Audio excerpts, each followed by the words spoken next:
mic check for you too, please. Check 1, 2, check 1, 2. Everyone else good? Boy, Dad? Yeah. All right. Put your Father's Day hat on. Yeah, go ahead. My name is Commander Kyle Hartsock with the Criminal Investigation Division, which oversees the multi-agency task force who does criminal investigations into all officer-involved shootings. Today we're going to talk about our 6th officer-involved shooting of 2025, which occurred on May 29th of this year near the 1400 block of Woodward Drive Southeast. This critical incident community briefing will provide information about a male who was wanted for a felony warrant and ran from officers pointing a gun at them, which resulted in an officer-involved shooting.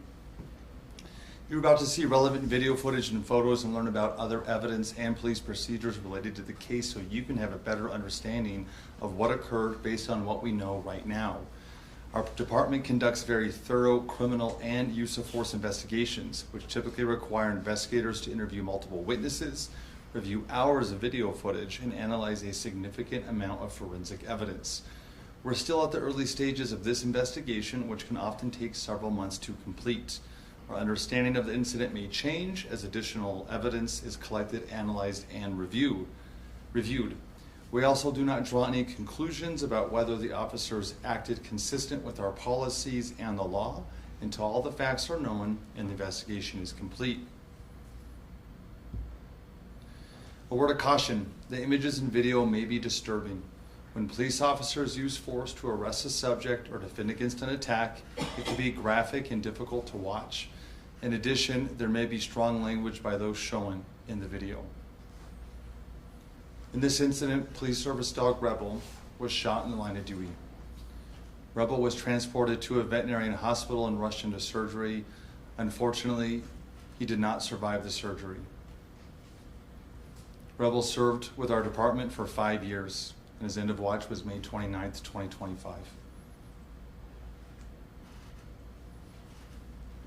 2 officers fired their duty weapons.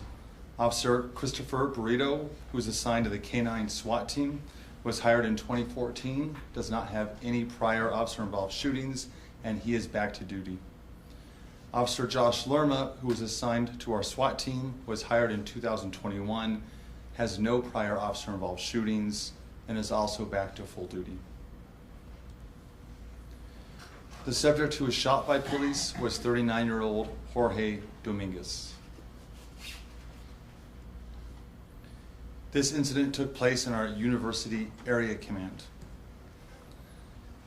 Starting a couple days before the shooting, so on May 27th, 2025, our officers were following up on an investigation into a stolen trailer when they located Mr. Dominguez in the 300 block of Grove Street Northeast. Mr. Dominguez was unloading items from the stolen trailer when confronted by police. He ran inside of an apartment. Our SWAT team was called out to help barricade Mr. Dominguez due to his outstanding warrants and involvement in an active felony crime. Our SWAT team served a warrant on the residence, but they were unable to locate Mr. Dominguez. However, they spoke to his girlfriend on scene, who advised Mr. Dominguez had access to multiple firearms and had told her he would never go back to jail again. On May 28th, so the next day, but one day before our shooting, the victim of the stolen trailer called and let our officers and detectives know that some of his tools were stolen and he was currently tracking them via an Apple AirTag. So again, while the trailer was recovered, the tools were outstanding. He advised he tracked them to a Smith's grocery store located in the 300 block of Yale Boulevard Southeast. The victim advised he made contact with a female there who was in a car, who advised she did not know anything about the tools or the AirTag. Detectives were following up on that tip and the female that was made contact with at the Smiths, and through surveillance were able to track Mr. Dominguez likely to the Comfort Inn and Suites there off Woodward down by the Sunport. Visual connection was established of Mr. Dominguez, and we were able to find out what hotel room specifically he was staying inside of. As warrants were getting written up and prepared, SWAT personnel arrived on scene around 12:30 a.m. established a good perimeter on the hotel room, and decided to call Mr. Dominguez on the phone.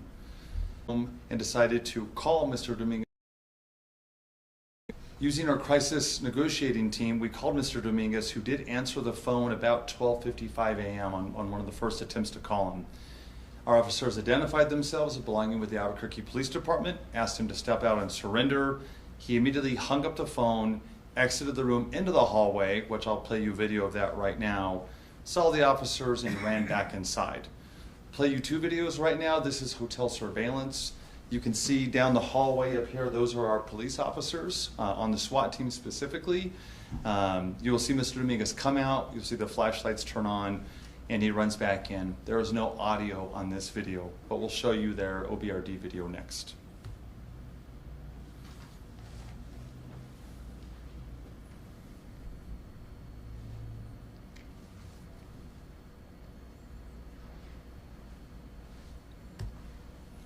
So here's that same incident, but from the officer's OBRD video as he walks out. And there is audio on this video. Release hands up! Release hands up!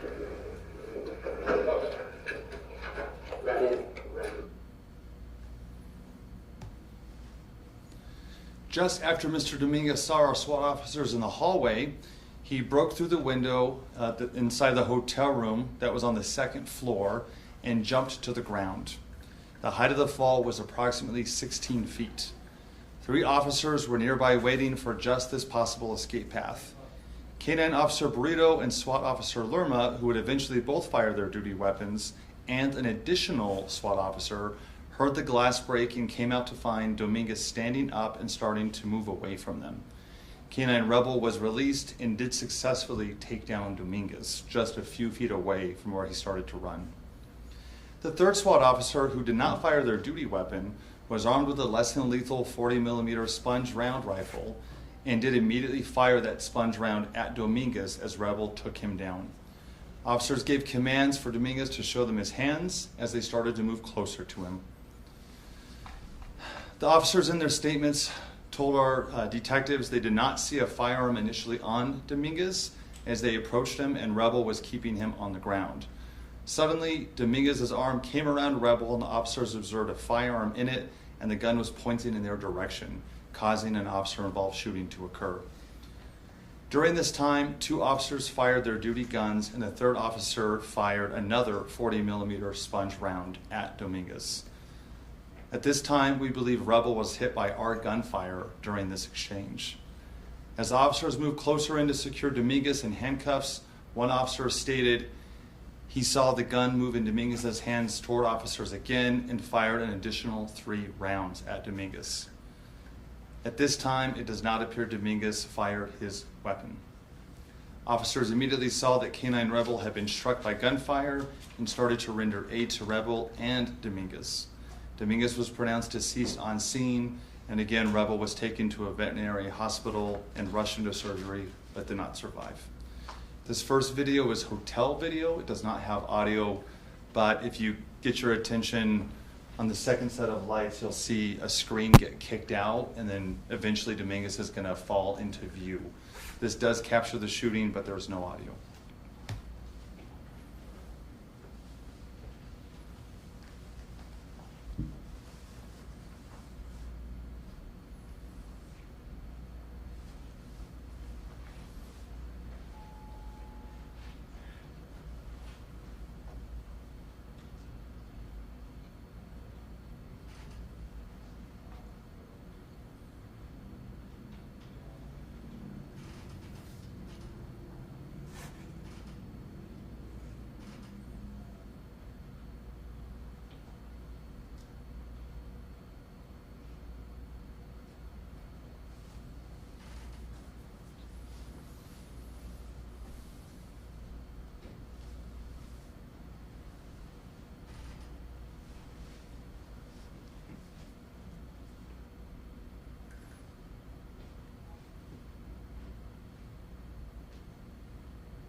This is a clip of our third SWAT officer OBRD video who deployed with the 40mm less than lethal launcher, and again, he does not use his firearm.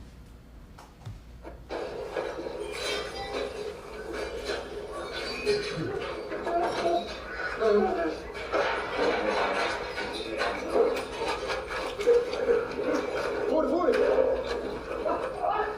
hold on. PSD's on the white. PSD's on the white. Show me your hands now. I'm not ordering you again. Show me your hand. I'm showing your hand. You're looking shot, dude. Hand down. Hand down. Rebel.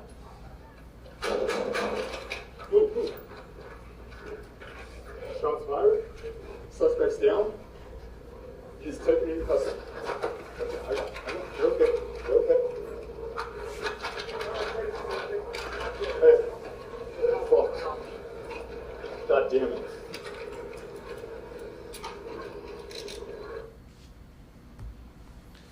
This is a clip of Officer Lerma's OBRD, who does discharge his duty-issued rifle.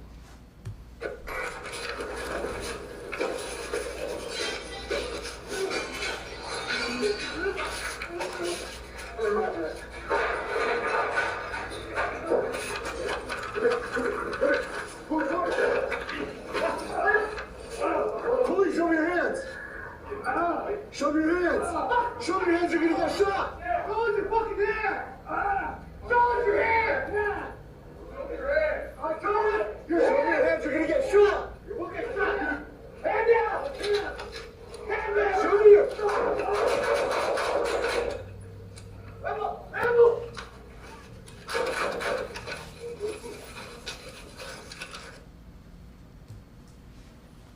And the last OBRD video we have is from Officer Burrito, who does discharge his duty-issued firearm.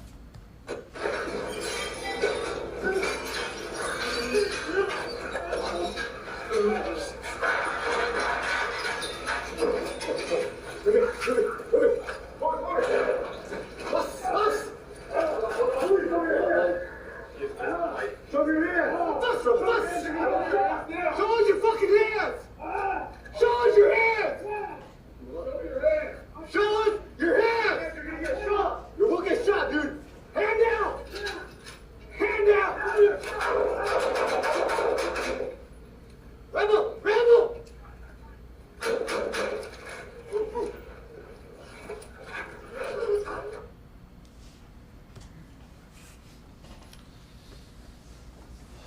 This is a still shot from Officer Lerma's OBRD, what shows the firearm in Dominguez's hand.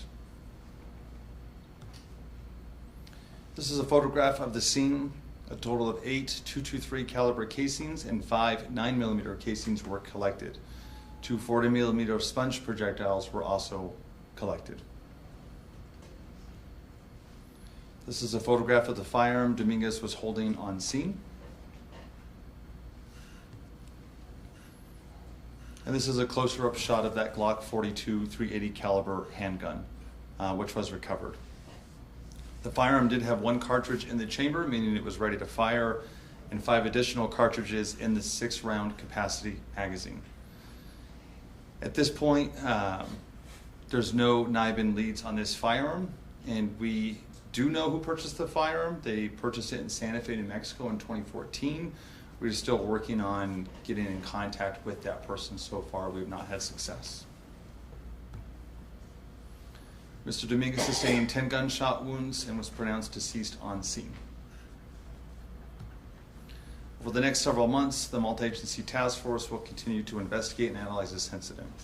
Detectives will interview any new witnesses that come forward and complete any forensic tests. After the investigation is complete, the case will be forwarded to the district attorney's office to make any determination of criminal charges.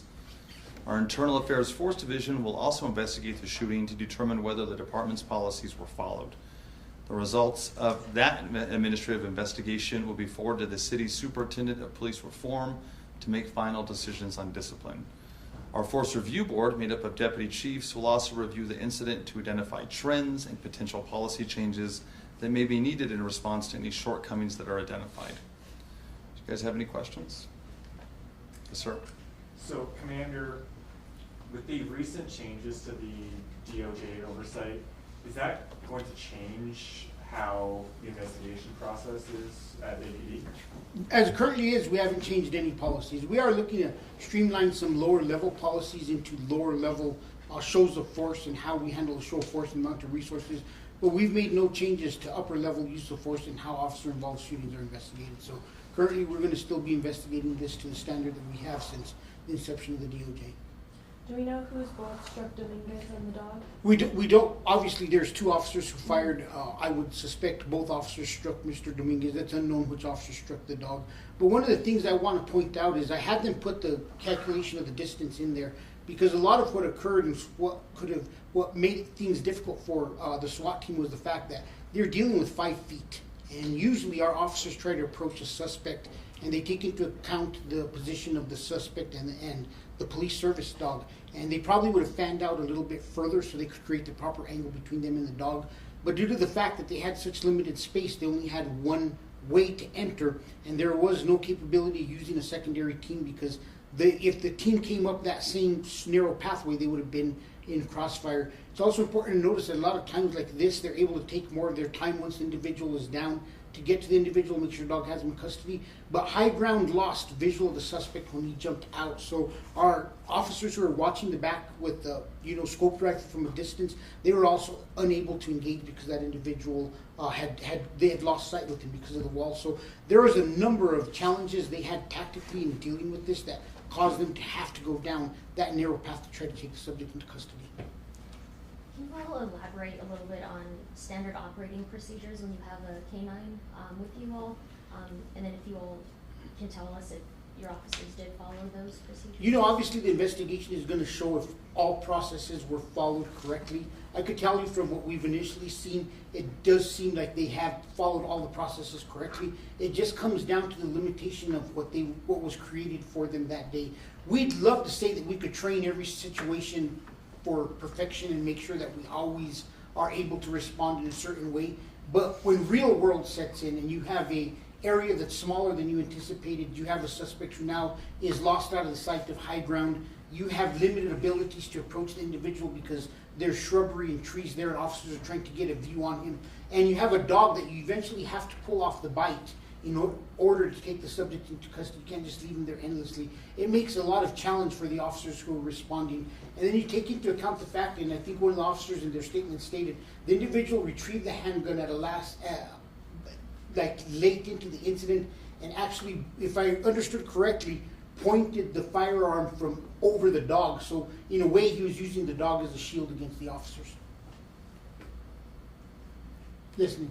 The public is very in mourning of Rebel. Is there going to be a public memorial for him?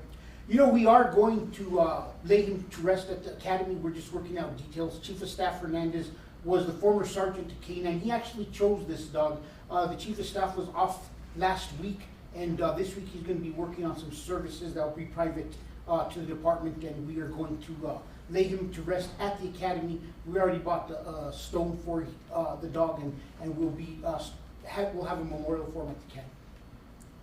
Any other questions? You mentioned the limited space. Is that why they decided to use a canine, or how do you, if you can elaborate when they decided? Anytime we have an individual fleeing from officers, the safest thing to do is to use a canine. And it's unfortunate that sometimes it's difficult for the public to comprehend, but a canine is meant to save lives of both officers and suspects and lessen the likelihood of either one getting hurt. So in this situation, unfortunately, the police service dog did lose its life, but we deployed the police service dog because they knew they had a dangerous individual, and we'd rather the dog tackle and take him into custody before officers try to get a hands-on approach. Kind of rewind this a little bit and picture in your mind, what if officers would have chased this individual and now they would have been in a wrestling match with this individual for a gun? And I think if you look back on some of our recent officer-involved shootings and you look at the one we had off of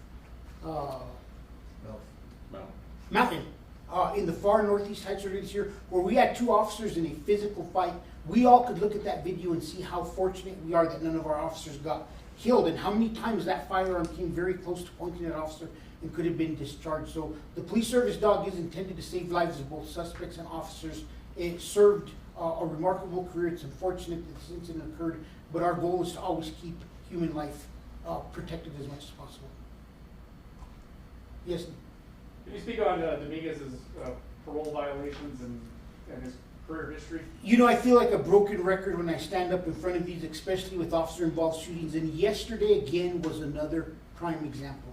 Until we, as a community and a state, can keep individuals in custody who are a danger to themselves and others for the appropriate amount of time, we're going to continue to see these incidents. It's alarming. How many, and you guys have all been involved in the media here for years. Have we ever seen so many armed encounters with our officers where they're using deadly force? No. But we also have more individuals that are being released over and over again. And the common factor is always what? Drugs. The vast majority, almost 100%, are under the influence of drugs or alcohol. And number two, they're armed with a gun. And I think until we get to the point where we recognize releasing somebody without any rules, releasing somebody without them getting help for the underlying issue is cheating that individual from success and is actually pushing against the idea that keeping them in jail is going to keep them incarcerated longer. Releasing them without resources, releasing them so they continue to fail and suffer from their substance abuse is going to result in them gaining more charges and spending more time in jail as we're going to arrest them over and over again. And in some of these circumstances, we've seen time and time again, individuals released from custody who should have gotten help, and the police department deals with them in the streets of Albuquerque. We have unfortunate situations like this. Yes, ma'am. Chief, you mentioned a private memorial for Rebel as opposed to public. We'll videotape it. I'm trying to weigh the respect for the canine handler and his family. They've taken this very hard, so we'll try to measure something that could change in the future, but we will make sure there's a way for the public to view it, but we may control who's there at the time just for the sake of, I know I've spoken to the canine officer and I've talked to him about his family and they've taken this very hard, so we want to limit the impact of the trauma already because we do have kids involved to as much as possible. Any other questions? All right, thanks.